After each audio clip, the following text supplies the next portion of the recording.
Hey everybody, in today's video, I'm going to discuss a challenge that almost every professional I know has. The challenge is imposter syndrome. How do we identify what imposter syndrome is in ourselves, and how do we adjust for it moving forward?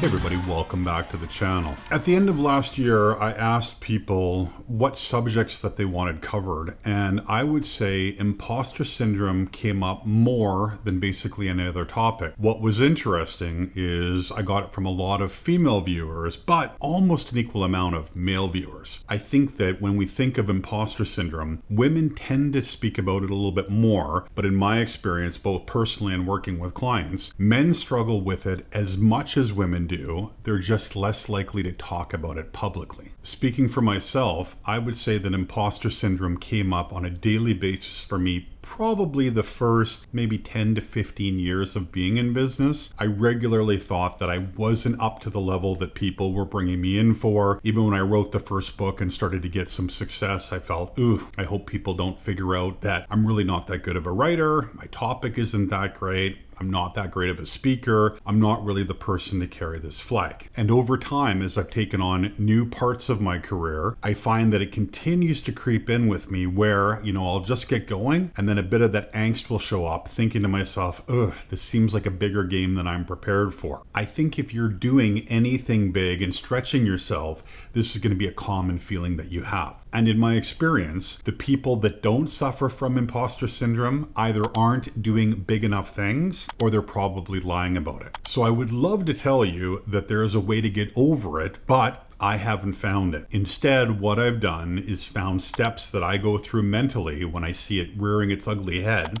And I follow this process in order to minimize the impact it can have on my psyche. Let's jump into the first step. For me, the first step is to really start to develop some intimate relationships with colleagues where we can have honest conversations about the challenges or struggles that we're facing. As you find your tribe of people that you can have these conversations with, you'll notice how common these issues are for high-level professionals. While they might not show the weakness or even them second guessing what they're doing, it's happening behind the scenes and having some type of impact on their performance if they allow it to. So I have a group of friends that I spend time with that are made up of clients and friends that are in business and the like, and we get together 1 to 2 times a year before COVID and hopefully after, where we have really honest conversations about what's working, what's not, what's going in our mindset, little tweaks, habits, or hacks that you can use to kind of get control over what's going on and to get past those hurdles that you're often doing to trip yourself up. The second thing that I like to do is to separate out fact from feelings. Sometimes I'll feel like I'm over my head, and rather than just sit and wallow in that, I will go through a progressive review of all of the facts of what's happening. I remember, back around 2008, I was hired to speak as the keynote to the Professional Women of California. And at that point, it was the biggest crowd that I had spoken to, which was about 7,000 women in Sacramento. And this was, a big deal, almost like the things that you see on TV. And I remember standing backstage going, I don't know if they know who they hired, but this probably is a bigger game than I should be playing in. So that is the kind of the critic in my head, judging if I'm ready or not. Then I went through the facts and went, I have a best-selling book. There is nobody talking on this topic the way that I do. This is going to deliver value to the audience. It's going to be memorable, and the content is going to be usable for them moving forward. As soon as I went through the facts, then I could take the fiction, which was the bullshit that I was telling myself, and put it to the side, take the stage, and deliver and execute on what I intended to speak on. The third thing that I'm mindful of is as you start to break away from your peers, and what I mean is a majority of the people that you spend time with, both personally and professionally, if you're growing on a higher trajectory than them, you're going to find yourself moving away. And when you move away from the pack, remembering that humans are kind of ingrained into cluster together, you start to feel concern that you may be going the wrong way or going off course. What's important for you to remind yourself of is that if you're growing, you're gonna leave the herd behind you. and there is safety in the herd. There is danger or perceived danger in moving away from the herd. But in that moving away from the herd is where your growth shows up. So what you want to do is embrace a bit of that fear, or, if you're scared, step into it, because that's where the magic lives. The fourth thing I like to do, which kind of builds on number 2 of separating fact from fiction, is I like to take an inventory of my skill set and compare it against the average human. Now, there is probably 100 people that do what I do at the level that I do in the world. And so you might say, well, you're one of 100. Yes, I'm one of 100 compared to 7 billion people. I believe you probably have a skill set that is unique to people that do what you do. Your job is to figure out what that skill set is and how it sets you apart from everyone else. When you can do that, you truly start to understand how you're unique. If you aren't that, so let's say that you're a banker or a lawyer or a mortgage broker and you look like everyone else, the way to get past the imposter syndrome is to figure out what you can do better than all of your peers and step into that space. The fifth step that I like to go through is to embrace failure. A lot of us get scared to fail, and because we're scared, we kind of stick in this little thing and we try to pretend to others that we have all our shit together when we don't. Consider finding comfort in failing,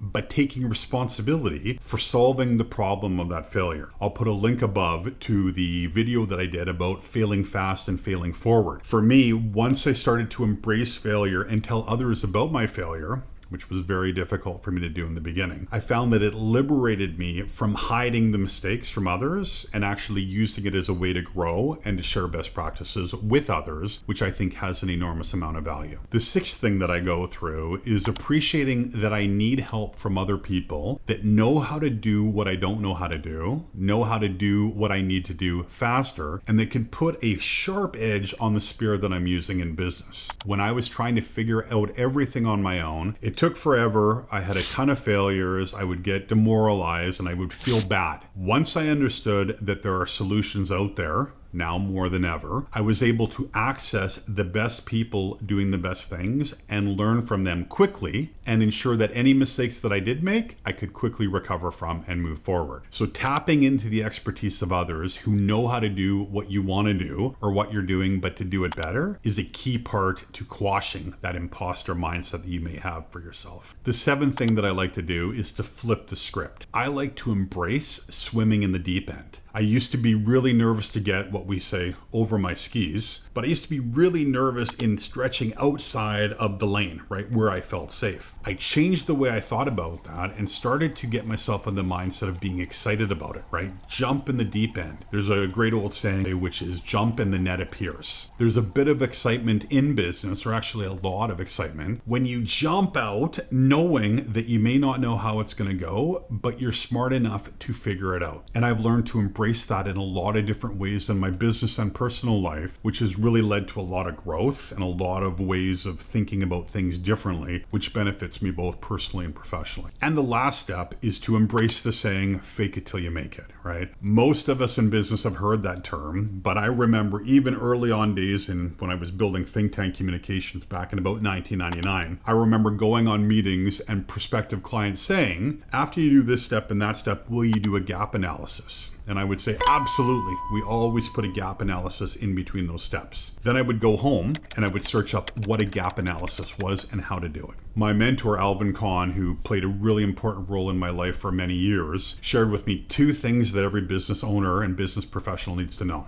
You don't need to know everything. You just need to know more than your clients. And you don't need to know everything now, but you need to figure it out before they figure out you don't know what the frick you're doing. Those 2 goals have served me very well over my career, and I have learned to learn quickly and efficiently because I know where to look for information, and I have contacts and a network of people that I can tap into to learn their expertise really quickly. Overall, I'd love to tell you that the imposter syndrome can be, quashed or cured, but I haven't found a way to. Instead, I'm very clear when it's showing up. I know the negative impacts that it has on my business and the way that I approach business. And I go through those 8 steps, which I just outlined for you, to reset my mind and to really get clear that you don't have to be perfect at everything, but You're probably better at things than you give yourself credit for. Those things that you're not exceptional at, you can learn to be exceptional at, and to be kind to yourself as a professional, that all of us are a work in progress. Anyway, I hope this video helped, especially those of you that might be struggling pretty seriously with imposter syndrome. You're not alone. Everyone that you meet in business is struggling with it, probably on some level, if they're doing anything interesting. And all of us find our own plan to kind of get through it.